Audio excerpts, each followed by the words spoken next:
अब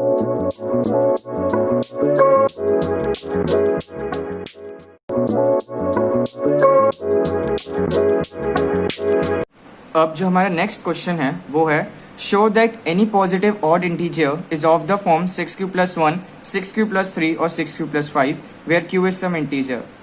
तो जो हमारे इस टाइप के जो क्वेश्चन होते हैं उनको करने का एक प्रॉपर मेथड होता है जो हम यहाँ पर करने वाले हैं। तो सबसे पहले जो हमारी सबसे पहली लाइन है जो हर इस क्वेश्चन में जाएगी ही जाएगी वो है let A be any positive integer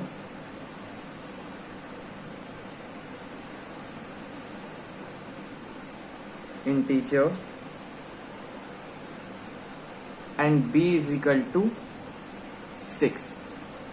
तो ये जो पहली लाइन है हमें लिखनी ही लिखनी है और मैंने यहाँ b इज इक्वल टू 6 इसलिए लिया है क्योंकि हमें क्वेश्चन में दे रखा है 6q+3 6q, इसलिए हमने 6 लिया है b को। तो इसके आगे हमें लिखना है फ्रॉम यूक्लिड्स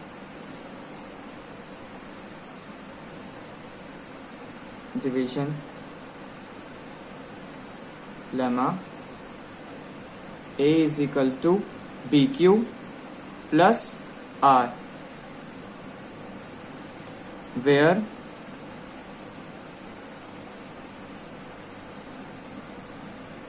ये जो हमारी कंडीशन है, यानी कि हमारा जो R होगा वो B से हमेशा छोटा होगा लेकिन 0 के या तो बराबर हो सकता है या उससे बड़ा होगा, लेकिन वो b से कभी बड़ा नहीं होगा।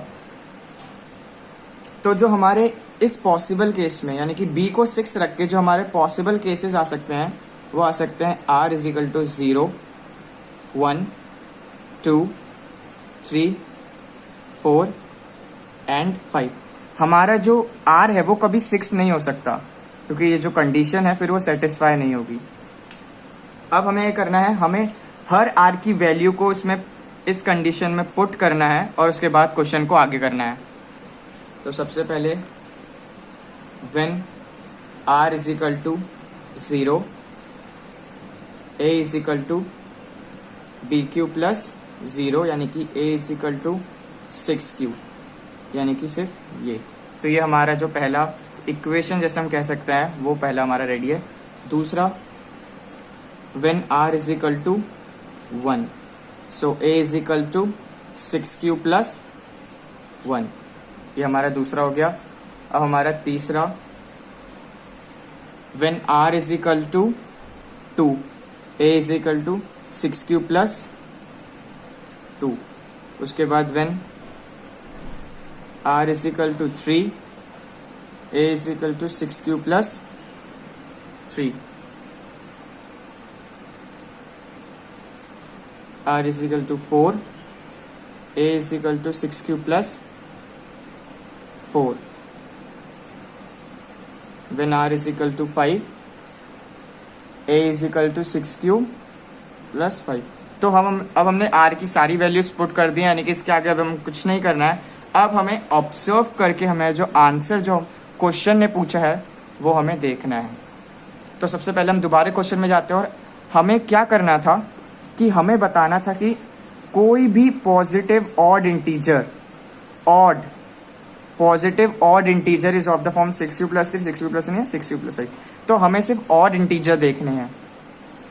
तो अगर हम यहाँ पर देखें जो हमने इक्वेशंस बनाई हैं a is equal to 6q, 6q+1, 6q+2, तो इसमें अगर हम सबको देखें तो when r is equal to 0, a is equal to 6q, लेकिन ये 6q है, इस 6 में से हम 2 बाहर निकाल सकते हैं, यानी कि ये जो भी नंबर होगा वो इवन आएगा, वो ऑड नंबर नहीं आएगा, यानी कि हम इसको कंसिडर्ड नहीं करेंगे। उसके बाद r is equal to 1, yes ये हमारा एक ऑड इंटीजर होगा, यानी कि ये इसको हम कंसिडर करेंगे। उसके बाद 6q प्लस 2 ये हमारा ऑड इंटीजर नहीं होगा, यहाँ से हम 2 निकाल सकते हैं और फिर वो 2 से कैंसिल आउट हो जाएगा, यानी कि एक इवन इंटीजर बन जाएगा। r इज इक्वल टू 3, यहाँ पर हम कह सकते हैं हाँ ये ऑड इंटीजर है। उसके बाद 6q प्लस 4, यहाँ ये भी इवन इंटीजर है, ये 2 से डिविजिबल है।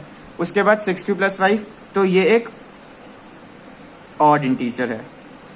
तो हमने देखा जो हमारे ऑड इंटीजर थे इन क्वेश्चन में वो हैं 6q+1, 6q+3 एंड 6q+5। और यही तो हमें क्वेश्चन में दिखाना था कि show that any positive odd integer is of the form 6q+1, 6q+3, 6q+5।